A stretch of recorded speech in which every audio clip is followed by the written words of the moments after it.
All right, guys, so we're back with another character of the play. You played a pretty funny character, Lance Roberts. Lance, how you doing today, man? I'm good. Nice to see you, Todd. Nice to see you, too. Tell me about this role that you played. It's comedic, it's serious, but in the end, your role kind of put the family together in a weird way. Tell me about this. Well, it's interesting because he starts out as the foil Yeah. for our protagonist, and he's also part of the mystery. That's right. Because he is her husband of 30 years, but he's also in love with someone else. Right. And we meet him at the moment where he has to say, I have to go love who I've been loving all these years. That's right. And then she sort of tries to stop him. I'm going to say there is a shovel involved. There is. So we Just don't want a to give small, away. We don't want to give away the play. Like we but use I at the mean, beach.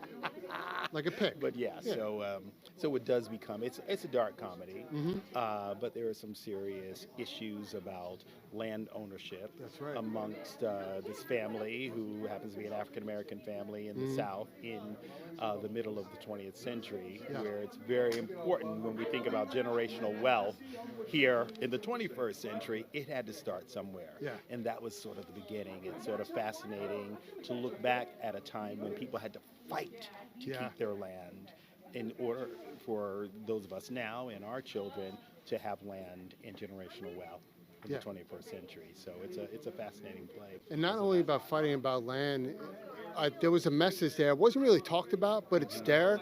That era, there was also white supremacy. There was governments that were trying to take. So not only were they fighting about the land, in the back of her head, she's like, wait, I could actually lose this land, even though it's illegal. But in the country's eyes, white people, which is so stupid, so it's always there.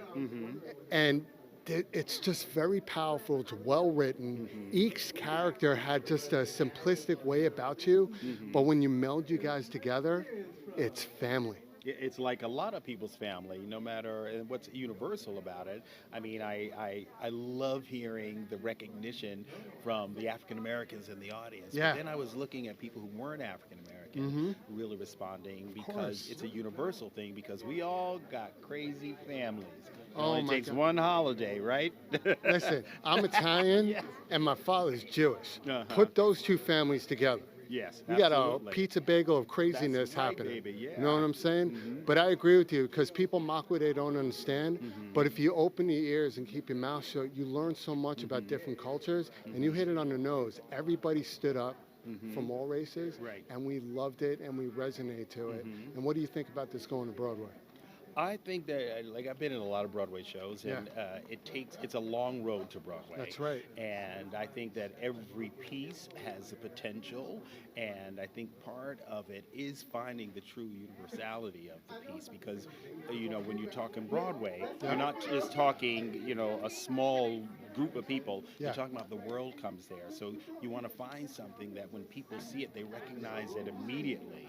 It may be, presented by African Americans, but what makes Eugene O'Neill and Arthur Miller and a lot of the Caucasian writers who are universal is that the stories, if you're watching Long Day's Journey into Night, that can be any family. Of course. So I think that, I think Gina is finding sort of the key, which is a play on her name, Gina Keys. That's Gina right. Keys. But she is truly finding the key that's making it universal, and it will make people of all walks of life say, oh, that's me, that's my family. Yep. Not like, oh, it's those black people. No, it's everyone has a very similar struggle. Yeah. Even immigrants, they fight to hold on to their land and Of their course. country, so they will understand, and they'll understand the dynamic of a woman being not only the matriarch and in charge of this land. Yeah. A lot of women, the reason women didn't have the vote, because here you had to own land Yeah. to vote in our country. That's true. So there's that other element,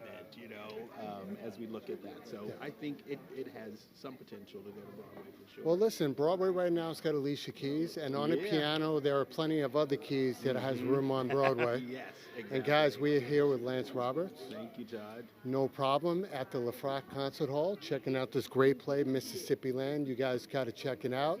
And like Alicia and Gina Keys. This Mississippi land is about to play a nice melody Oh, yeah. on the tour to Broadway. So guys, follow the yellow carpet and check this play out right here at Queens College.